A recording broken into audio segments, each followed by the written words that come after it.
Boa noite, tudo bem com você?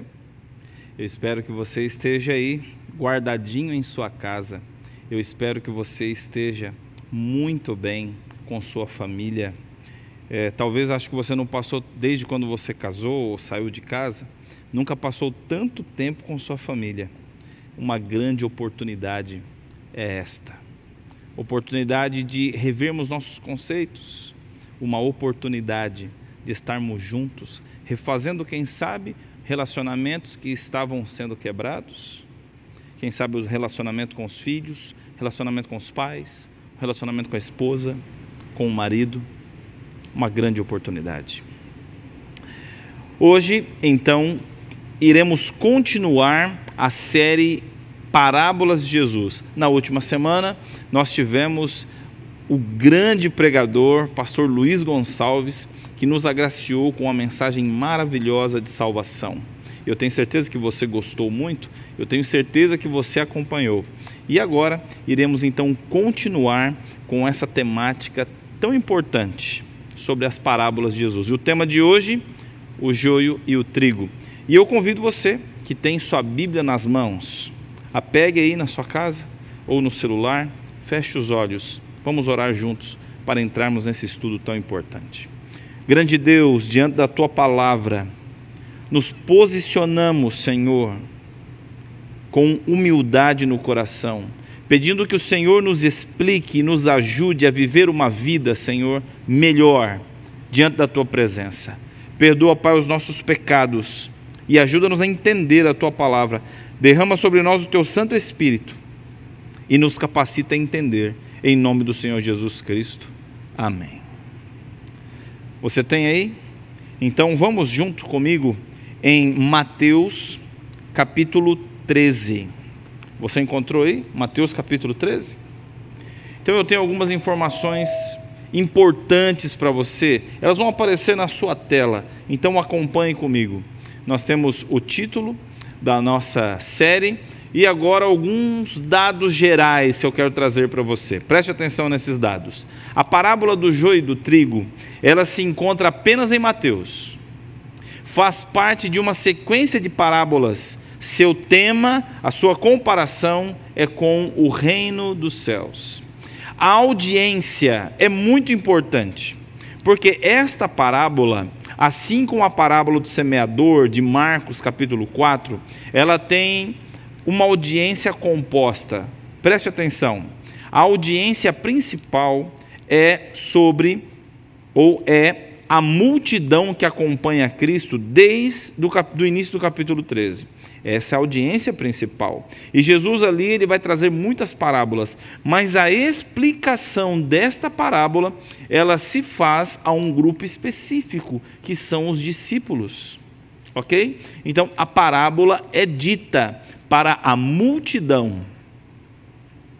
E a explicação da parábola é dita apenas para um grupo pequeno, o grupo dos discípulos. E o paralelo a ser feito aqui com Marcos capítulo 4 é que na parábola do semeador, ela é dita para a multidão.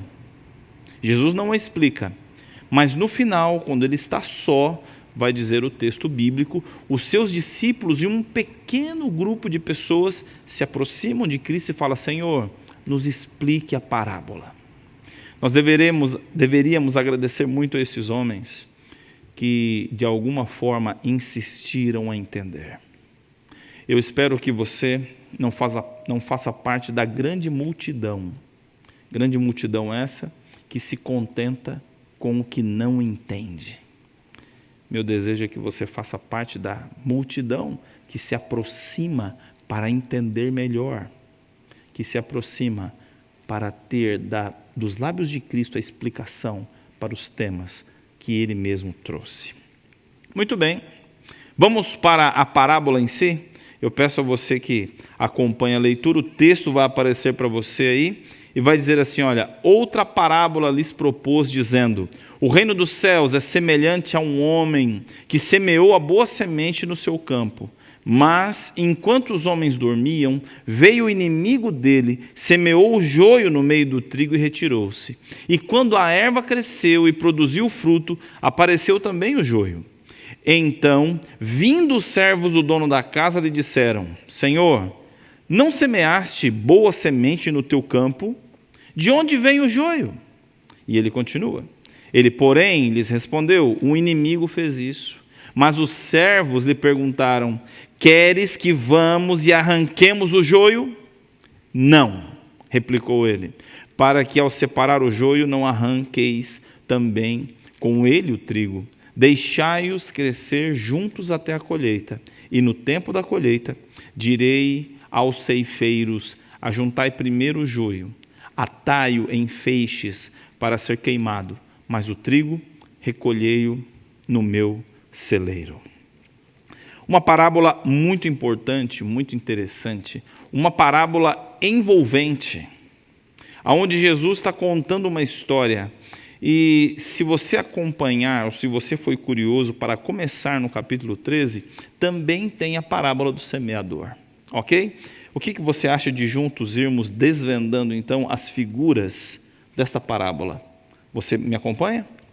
Então vamos lá. Quem é o semeador? O semeador, quem seria ele? Jesus Cristo explica lá no verso 57 do capítulo 13, o semeador, ou aquele que semeia a boa semente, é o Filho do Homem. O próprio Cristo está dizendo: eu sou o semeador. Isso é muito importante. E ele semeia a boa semente. Muito bem. O que seria o campo na parábola? O que seria esse campo? O próprio texto, a partir do verso 38, vai dizer: o campo é o mundo. O mundo é o campo de semeadura de Deus. Se o semeador é Cristo e o mundo é o campo, como fica isso? Eu quero trazer uma citação para você. Preste atenção, me acompanhe. Ela vai aparecer na tela para você. Me acompanhe aí. Vai dizer assim, olha: precisamos, porém, entender isto como significativo da igreja de Cristo no mundo.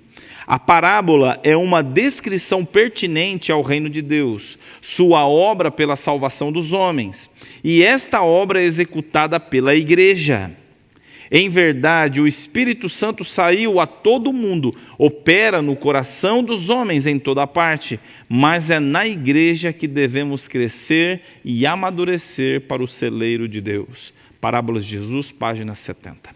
Você percebe? E eu vou pedir um voto de confiança, principalmente você, querido amigo, querida amiga, que talvez feche o coração quando se fala em igreja. Eu gostaria que você abrisse sua mente para conversarmos sobre esse assunto, sobre esse tema. Sabe, existem aqueles que não gostam de ficar em uma igreja. Mas por quê? Podemos perguntar. Eu conheço muitas pessoas que eles não gostam de uma igreja, porque na igreja você encontra muitos que pensam diferentes deles. Mas saiba de uma coisa: Deus, Ele traz a unidade na diversidade de pensamentos. Eu conheço alguns que uniram pessoas que pensam como ele e abriram uma outra igreja em outro lugar, porque eles não queriam pessoas que pensassem diferente deles. E eu pergunto a você: você sabe quem seria a primeira pessoa a afastar-se de um grupo que quer pensar igual? O próprio Deus, porque Ele não pensa como nós. Deus pensa diferente de nós. Então, meu querido amigo, minha querida amiga, meu querido jovem, nós precisamos encontrar, sim, na igreja, o lugar onde conhecemos mais de Deus, nos nossos relacionamentos com as pessoas. Montar grupos separados não é plano de Deus. Mas pastor, as pessoas pensam muito diferente de mim. Lembre-se, Deus também pensa diferente de nós. Guarda essa frase. É na diversidade que encontramos a unidade. Mas talvez você pergunte: pastor, como assim? Deus nunca prometeu que haveria uniformidade. O que nós encontramos, sim, nessa unidade, na diversidade, não é a unidade de pensamentos. mas a unidade na missão, a unidade no propósito e a unidade no destino. Sim, a missão de cuidar do povo de Deus. O propósito da santificação no caminho que caminhamos até o céu, guiados por Cristo, pelo Espírito Santo, e no objetivo. Sabe qual é o objetivo?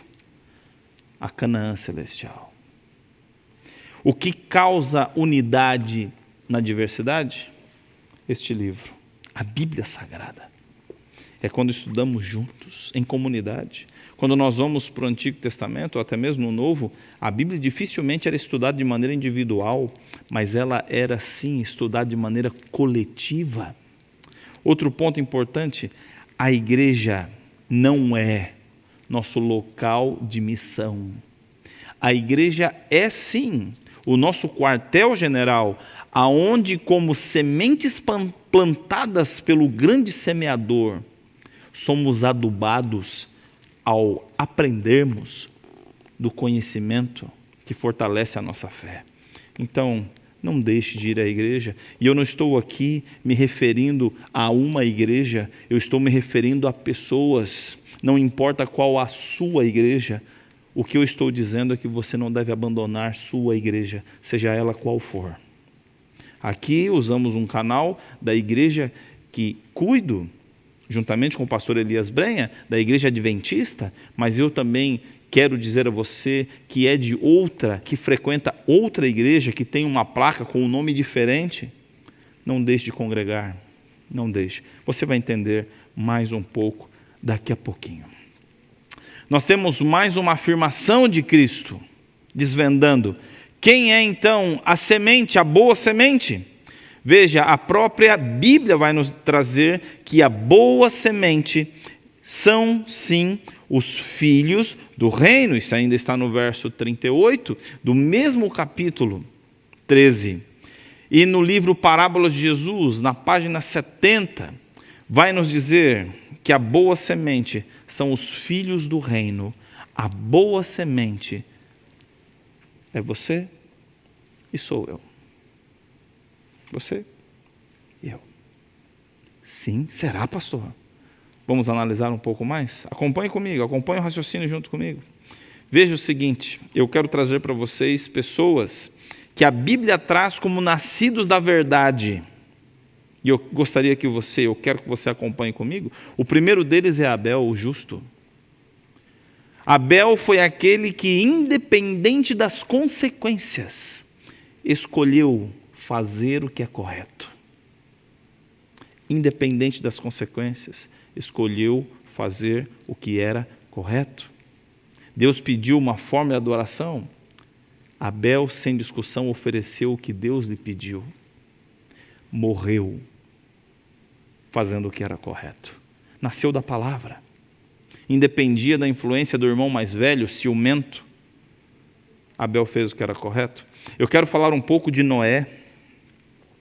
Noé, para mim, é um exemplo de vida, pois Noé recebeu de Deus uma informação da qual o mundo nunca tinha passado por essa experiência. E Deus falou assim: Noé, construa uma arca porque eu vou fazer chover.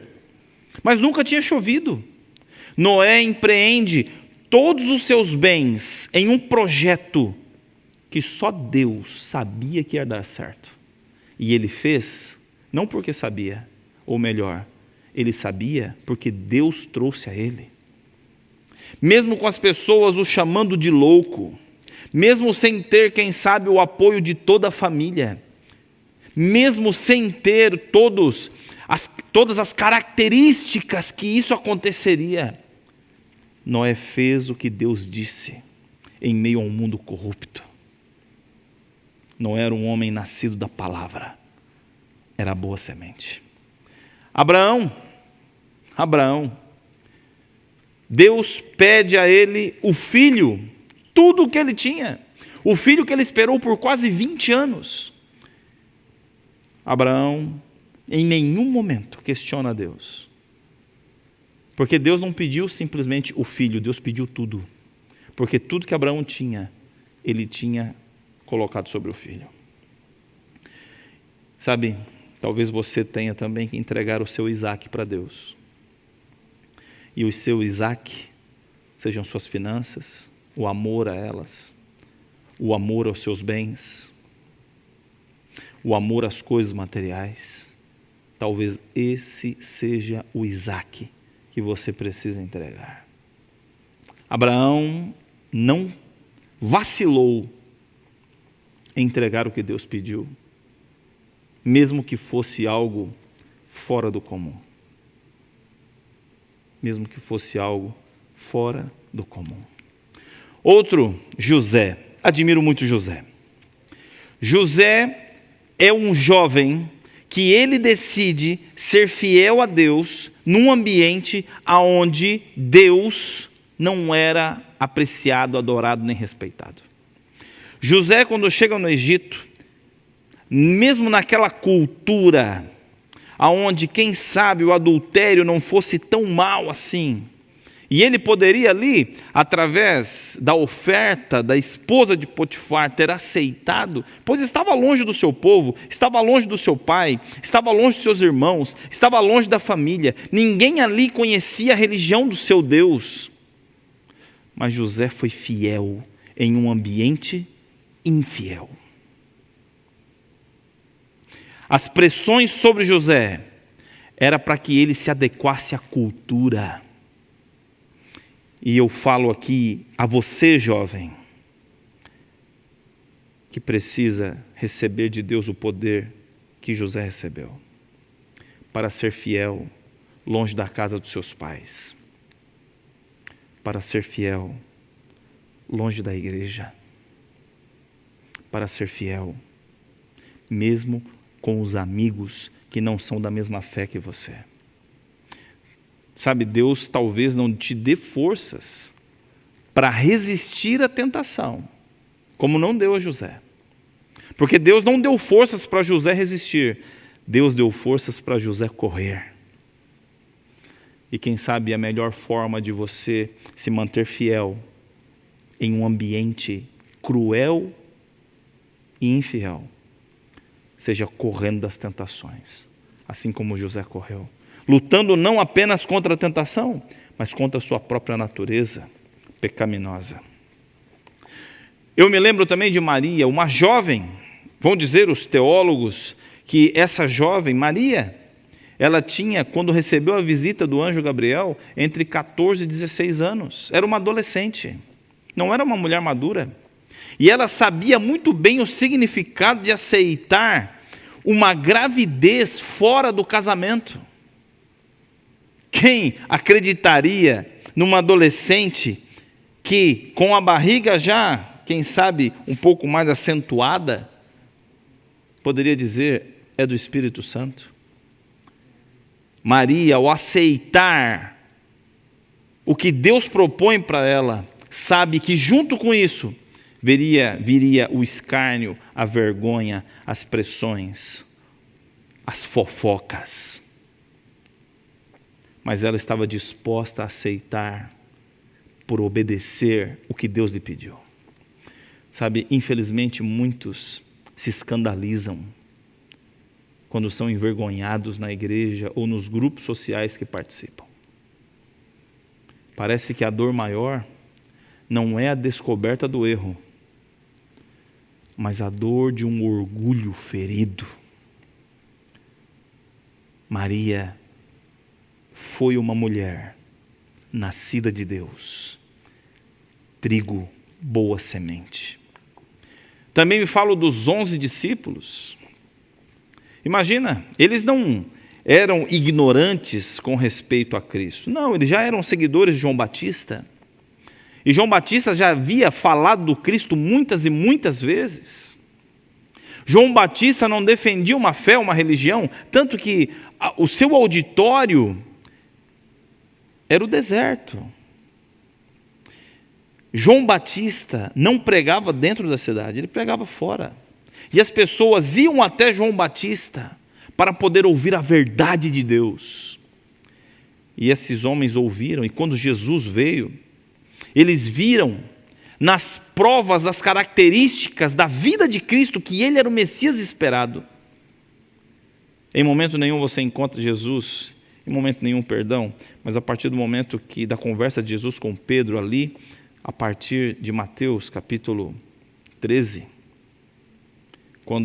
Mateus 16, perdão, quando há a conversa entre Jesus e Pedro, ele pergunta: quem dizem que eu sou? E quem vocês dizem que eu sou? E Pedro diz: tu és o Cristo, Filho do Deus vivo. Daí à frente Jesus começa a dizer: eu sou o Cristo. E ele começa então a falar com os discípulos o que aconteceria com Cristo. Antes disso, a única forma de atestar que Jesus era o Cristo era por suas obras. Esses homens foram contra a sociedade, ameaçados e expulsos de sinagogas. Nenhum discípulo teve uma morte que fosse comum, a não ser João, que teve o sofrimento durante a vida no isolamento na ilha de Patmos. E você não encontra nenhum destes voltando atrás. Sabe por quê? Porque eles tiveram um encontro com Cristo. Foi isso que eles tiveram, um encontro com Cristo. Eu falo de Paulo, o grande Paulo. Você imagina a dificuldade que pode ter sido para Paulo sua conversão? Paulo não era qualquer um. Ele era um aspirante ao sinédrio. Aprendeu aos pés de um dos fariseus mais bem conceituados da época, Gamaliel. Paulo era capaz de matar em nome de Deus, mas ele tem um encontro com Cristo, um vaso de honra, a boa semente, a verdade plantada no coração de Paulo floresce quando tem um encontro com Cristo. Tudo faz sentido na vida de Paulo quando ele tem um encontro com Jesus Cristo. Talvez eu esteja falando aqui com pessoas estudiosas da Bíblia.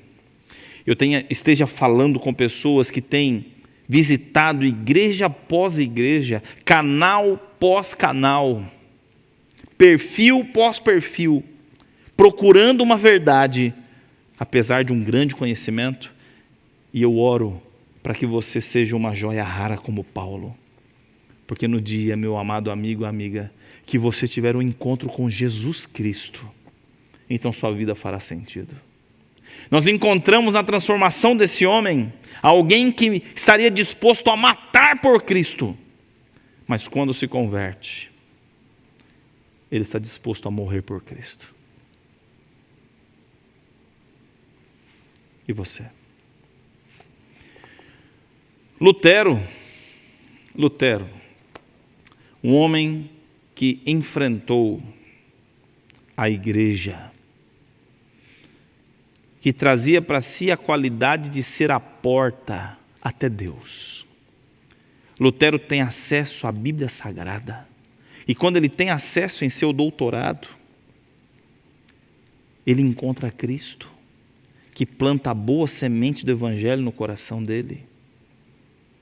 E sabe, amado amigo e amiga, esse homem se levanta, não defendendo seus pensamentos, mas defendendo a Cristo. Enfrenta, segundo o livro O Grande Conflito, a maior plateia em concentração de autoridades que um ser humano já teve oportunidade de estar presente. E sabe o que ele estava defendendo? Jesus é o caminho. A igreja não é o caminho. Jesus é o caminho. E isso reafirmo hoje para você. A igreja não salva ninguém. A igreja nos ajuda no desenvolvimento da fé e do conhecimento. Quem salva é Cristo. É Ele quem salva. E agora eu quero falar de você. Você que me vê. Eu não vejo, mas eu sei que você me vê. Pessoas como minha esposa, por exemplo, que viveu uma vida onde ela não tem que se envergonhar do seu passado, uma vida comum, mas conheceu a Jesus Cristo quando estudou a Bíblia Sagrada, e hoje é uma mulher de Deus, uma mulher de fé, um porto seguro que encontro em todos os momentos da vida. Eu me lembro aqui da família Cote, lá de Indaial. que durante toda a vida viveram ao ponto de não se envergonharem do seu passado. Uma família comum, mas encontrou na palavra de Deus o adubo necessário para viver uma vida extraordinária. Me refiro aqui em Dayal, aqui em Limeira, a família Dolphy, meus amigos. Vi e acompanho a cada dia a transformação deles. Seu Antônio, Dona Ângela. Pessoas que tinham uma vida, que não tiveram uma conversão extraordinária, mas receberam a semente, a boa semente do Evangelho no coração. E uma vida que já era honrosa se torna uma vida gloriosa. Pessoas comuns, que ao conhecerem a verdade de Cristo, recebem a boa semente e se tornam trigo precioso, dourado, nos braços de Jesus Cristo. O que seria a colheita? O que seria a colheita? O próprio texto vai dizer no verso 38 do capítulo 13, a colheita é a consumação dos séculos. Veja esse texto. Antes de qualquer pessoa poder entrar nas mansões dos bem-aventurados, seu caso deverá ser investigado e o seu caráter e ações deverão passar em revista perante Deus. Todos serão julgados de acordo com as coisas escritas nos livros e recompensados conforme tiverem sido suas obras. Este juízo não ocorre por ocasião da morte. Notai as palavras de Paulo: tem determinado um dia em que com justiça há de julgar o mundo por meio do varão que destinou, e disto deu certeza a todos, ressuscitando-o dentre os mortos. Está em Atos capítulo 17, verso 31. Aqui o apóstolo terminantemente declara que um tempo específico, então no futuro, fora fixado para o juízo do mundo. Sabe, existem afirmações fortes aqui, que nós, por costume, a fazemos sem refletir. E a primeira delas, que eu quero trazer a você, meu amado amigo, minha amada amiga, que está preocupado com a volta de Cristo, que está preocupado com a verdade bíblica. Quando morremos, não temos um encontro com Cristo. A morte não fixa o nosso encontro com Jesus Cristo. Você vai encontrar algumas pessoas dizendo assim: olha, para quem morre, Jesus voltou para ele. Na verdade, essa frase é uma frase um pouco infeliz, porque acaba se dizendo algo que ela não diz. Quando nós morremos, cessa-se a vida, e nós aguardamos, sim, o retorno de Cristo, que no momento destinado, como diz Paulo, virá,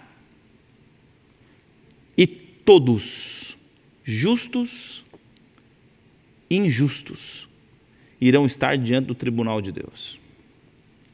Tá, pastor, mas o senhor quer dizer que quando nós morremos, nós não vamos para o céu? Quando nós morremos, nós não vamos para o inferno? Quando nós morremos, não ficamos vagando por aí? Sobre isso tem uma série que já está no forno, e o seu título é Os Segredos, os Mistérios da Morte.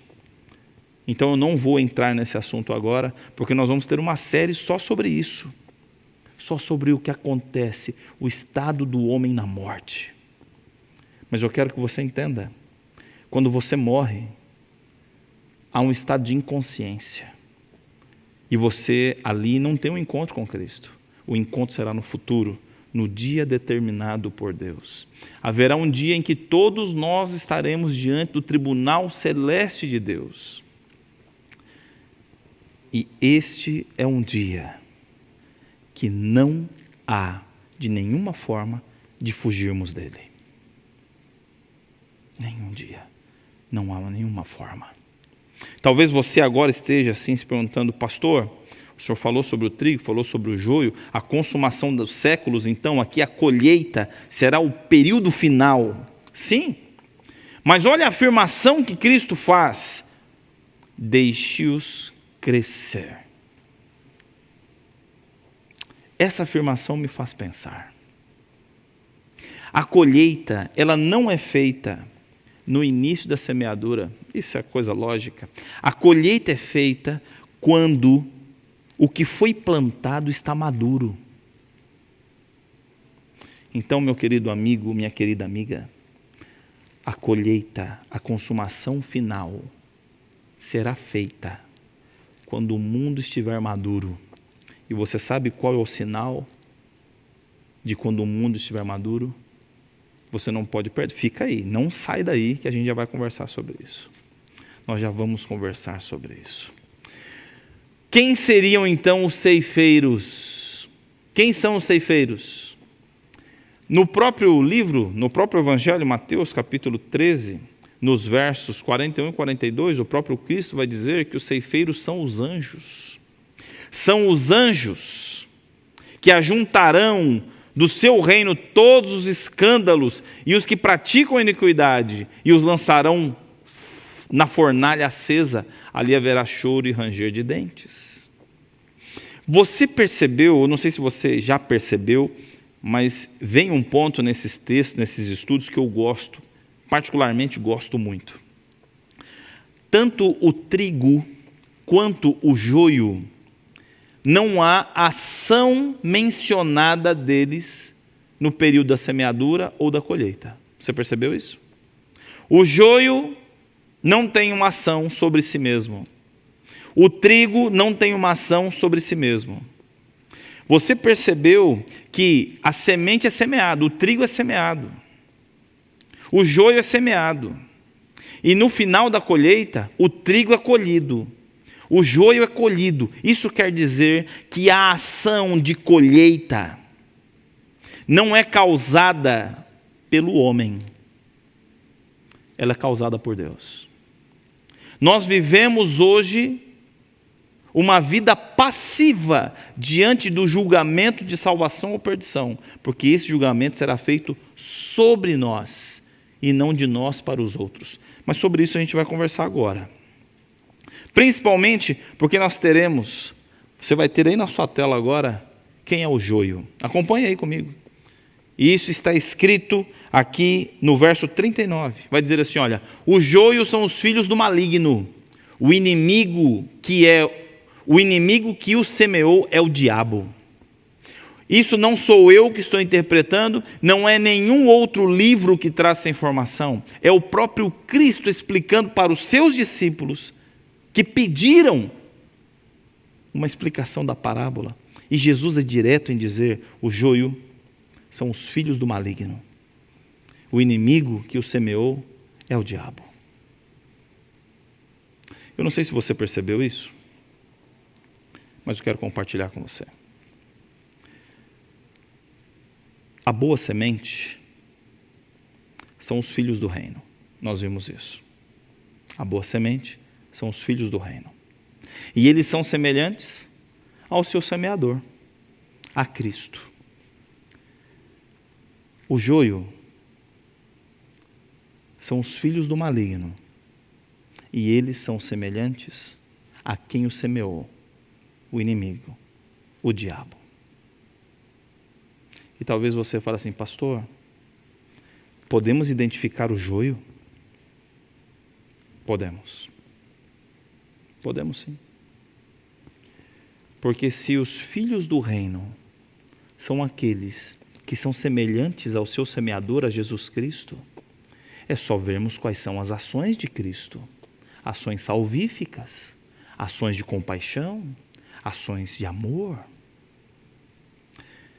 Mas quando nós vamos para o joio, identificá-lo, é contrastar as ações do maligno com as nossas. Quais são as ações do maligno? Acusação, orgulho, julgamento, egoísmo. São as ações do maligno. Talvez eu não identifique quem são joio ao meu redor, mas você tem condições hoje de identificar se você é trigo ou se você é o joio. Eu quero trazer duas citações do livro Parábolas de Jesus, um na página 71 e o outro na página 70, e vai dizer assim, preste atenção no que a profetisa vai dizer. Ellen White nos escreve: nem Deus, nem os anjos jamais semearam semente que produzisse joio. O joio é sempre lançado por Satanás, o inimigo de Deus e do homem. O joio representa uma classe que é fruto da encarnação do erro, de princípios falsos. Que afirmação forte! Fortíssima essa afirmação. E talvez a pergunta que esteja sendo formulada na sua mente é o seguinte: pastor, o senhor então está dizendo que alguns nascem para ser trigo e outros nascem para ser joio? Não foi isso que eu disse. Não foram esses os exemplos que eu apresentei quando falei do trigo. Porque lá nós vimos pessoas que tinham um caminho, que seguiam uma vida, que trilhavam sim um lugar, um caminho, uma estrada. E quando a semente da verdade foi plantada em seu coração, eles começaram a se assemelhar a Jesus. Então, pastor, você pode perguntar: pastor, eu posso me tornar joio? Vamos ver alguns exemplos que eu trouxe aqui. Eu quero falar sobre as pessoas que simbolizam na Bíblia a encarnação do erro, de falsos princípios. Quero começar por Caim. Caim, inicialmente o filho desejado, prometido, esperado, a semente prometida em Gênesis 3,15. Caim nasce, cresce, e Deus pede o sacrifício. Caim obedece, sim, ele traz. Deus pede um altar, Caim faz um altar. Deus pede adoração, Caim vem para adorar. Deus pede um sacrifício, Caim traz o que ele quer. Deus não pediu frutas. Não que elas não fossem aceitas, mas Deus pediu um sacrifício de arrependimento, de reconhecimento. E sem sangue não há perdão de pecados. Caim parecia ter boas intenções, mas na verdade ele ofereceu para Deus aquilo que ele quis, aquilo que ele achou mais fácil. Escuta bem aqui o que eu vou te dizer, olha aqui nos meus olhos, olha no fundo dos meus olhos. Nem sempre o melhor que temos para oferecer é o que Deus te pede. Você sabe qual é o melhor a oferecer? É aquilo que ele pede. Balaão seria também um personagem que poderíamos julgar assim. Um homem chamado de profeta, mas que por dinheiro, por posição, amaldiçoa o povo de Deus. Ou melhor, tenta amaldiçoar, mas Deus não permite. Mas ele coloca tropeços ao povo de Deus. Amado amigo e amiga, não seja o tentador na vida dos irmãos. Não coloque dificuldades. Que não seja você aquele que prova a fé das pessoas. Nós não fomos chamados para provar a fé, trazendo tentações ou dificuldades para a vida das pessoas. Nós somos chamados para ser bênção, para sermos um alívio, para sermos um refúgio, e não uma câmara de tortura para os que são neófitos na fé. Balaão preferiu colocar tropeços em troca de benefícios. Ananias e Safira, eles estão no livro de Atos, capítulo 5, capítulo 4, em contraste, em paralelo com Barnabé, porque em Atos vai começar dizendo que Barnabé era uma pessoa muito boa, de bom coração, de bom caráter, um homem fiel, e ele vende tudo que ele tem, os seus bens, ele vende suas posses, e traz o valor aos pés dos discípulos, para dizer o seguinte: olha, usem esses recursos para abençoar as pessoas. Ananias e Safira viram aquilo, acharam bonito, acharam legal, a admiração das pessoas, parecia ser algo bom, porque assim se demonstraria de maneira falsa que eram pessoas que tinham fé. E eles vendem, guardam, retêm um pedaço do valor, falam para os discípulos assim, ó, esse aqui foi o que a gente vendeu, está tudo aqui o dinheiro. Mentira. Ananias e Zafira estavam mais preocupados em parecer do que ser. Não seja assim. Não seja assim. Nós vamos conversar sobre isso daqui a pouco. Simão, o mago, viu o poder do Espírito Santo através dos discípulos que tinham uma vida entregue a Cristo. Mas esse homem exercia sua influência através de magia. Ele é batizado, só que ele não recebe o Espírito Santo. Porque ele foi batizado pelas águas, mas não entregou sua vida verdadeiramente nas mãos de Deus. Ele aceitou o batismo, mas não aceitou a Cristo. E sabe o que aconteceu? Tentou comprar os privilégios do Espírito Santo. Foi amaldiçoado por Paulo. Sabe por quê? Porque ele queria vantagens em ser um canal de bênçãos. Você não foi chamado para ser aplaudido quando faz algo bom para as pessoas. Não. Estude a vida dos discípulos.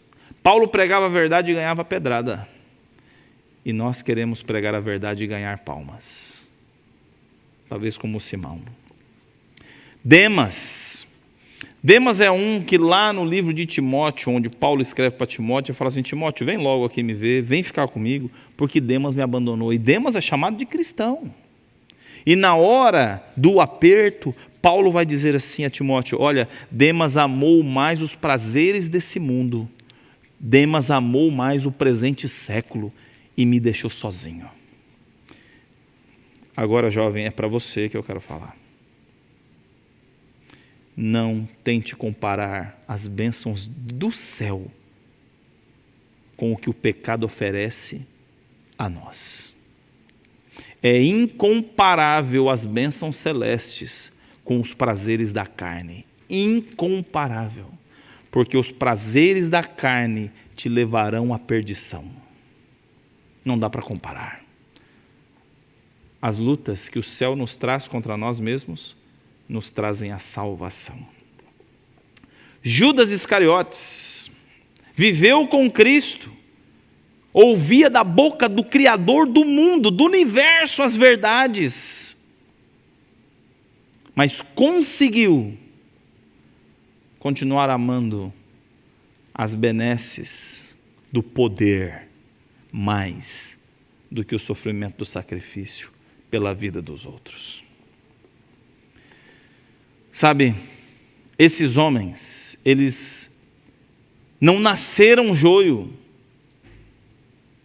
eles se tornaram, e talvez você pergunte para mim assim, pastor, mas há a possibilidade do diabo me controlar? Existe, o diabo tem poder sobre mim? Leia comigo essa citação que está no livro Conselhos para a Igreja, na página 169. Acompanha comigo. Vai dizer assim, olha, se houver um meio qualquer pelo qual Satanás possa alcançar acesso à mente, ele semeará o seu joio e fará crescer até que redunde em farta colheita. Em caso algum pode Satanás obter domínio sobre os pensamentos, palavras e ações, a menos que voluntariamente lhe abramos a porta e o convidemos a entrar. Ele entrará então, lançando fora a boa semente, semeada no coração, e tornando de nenhum efeito a verdade. Olha isso. E ainda, peço que você tenha sua atenção aqui comigo. Você percebeu ali na citação, eu grifei a parte que vai dizer que ele entra quando é convidado. Satanás entra na nossa vida quando é convidado. Ele tira a boa semente.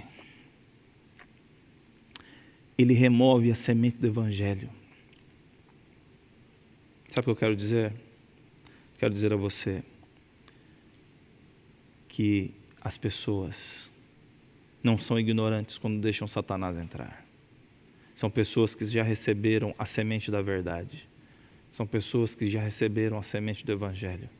São pessoas que conhecem em parte a verdade, mas continuaram brincando com as trevas,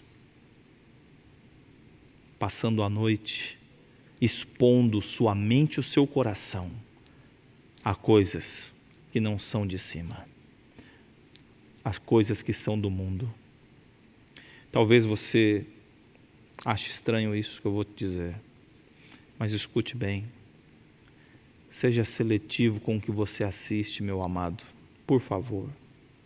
Porque pode ser um convite para Satanás entrar em sua casa. E agora eu digo a você que de repente percebe que Satanás tem reinado em sua vida. O remédio é um só. Se chama Jesus Cristo.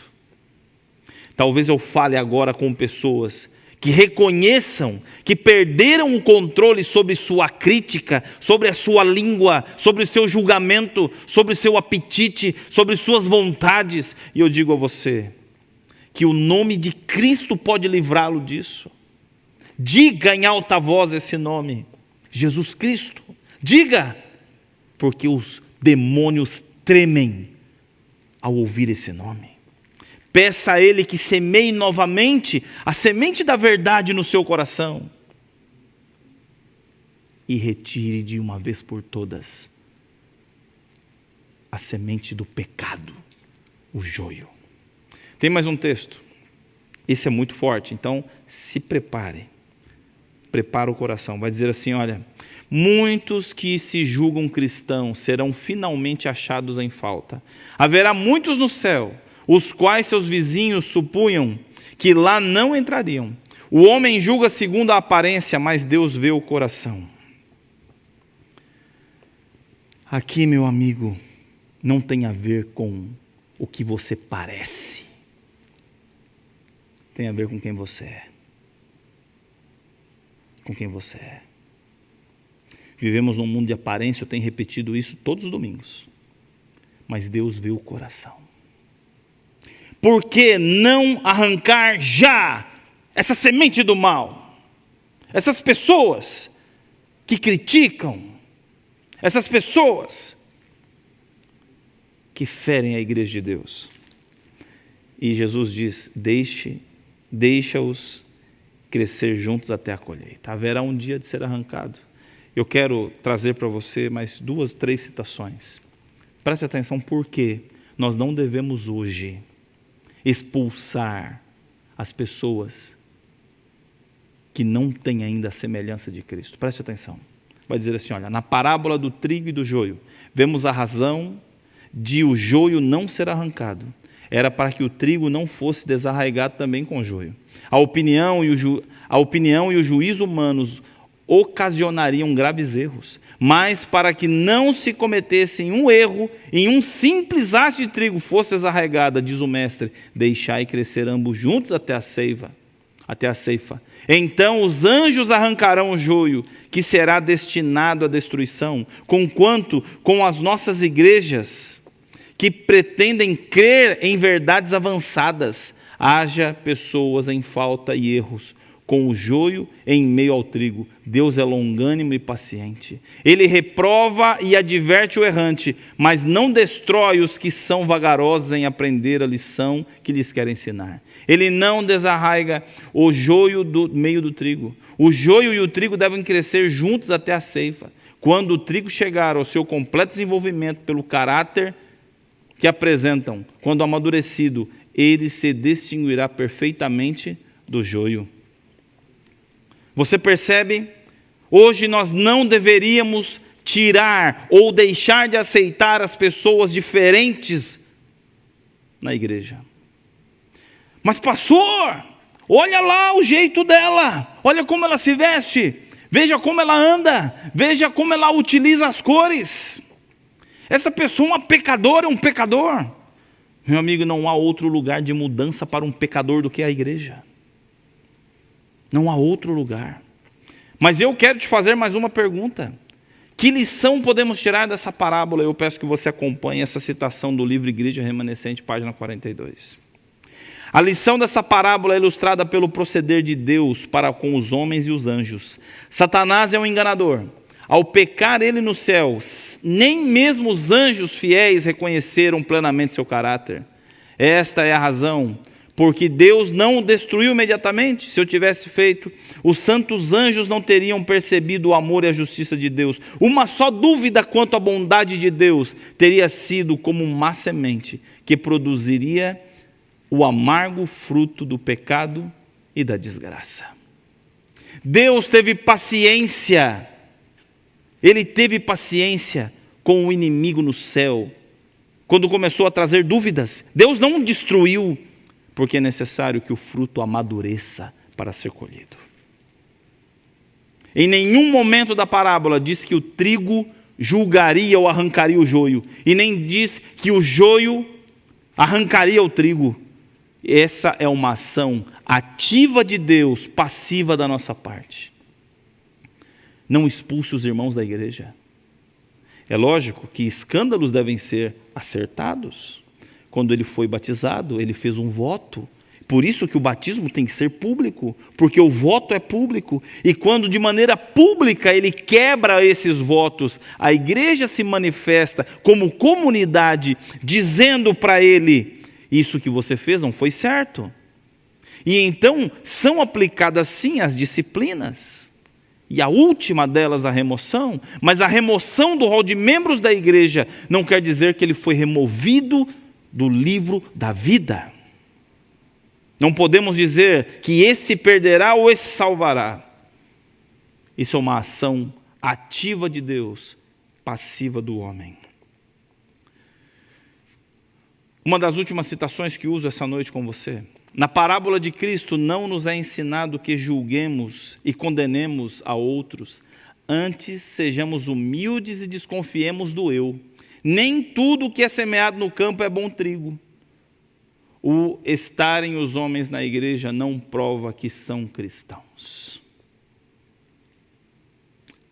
Essa é uma frase que eu quero que você guarde. Escreva. A religião nada pesa na balança. O caráter é que decide o destino. Eu quero encerrar dizendo a você: não são os religiosos que entrarão no reino dos céus. São aqueles que se permitiram ter o caráter transformados por Cristo, pelo poder do Espírito Santo. O último texto dessa noite não poderia ser diferente. Malaquias 3:18. Você pode acompanhar comigo a leitura? Vai dizer assim: então vereis outra vez a diferença entre o justo e o perverso, entre o que serve a Deus e o que não serve. Meu amado amigo, minha amada amiga, em nenhum momento da parábola diz que o joio se torna trigo. Mas eu lhe digo hoje que você pode ainda pedir a Deus que te transforme. Hoje é o tempo da transformação, porque a colheita está próxima e não haverá mais tempo de mudar de lado. Hoje é o dia.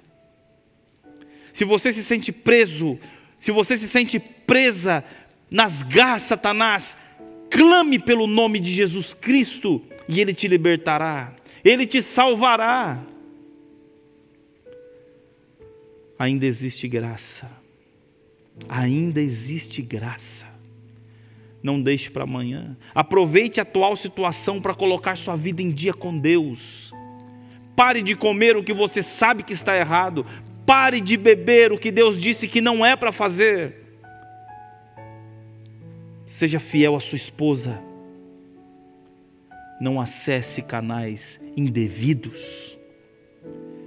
Não faça nada que envergonhe sua família em sua casa.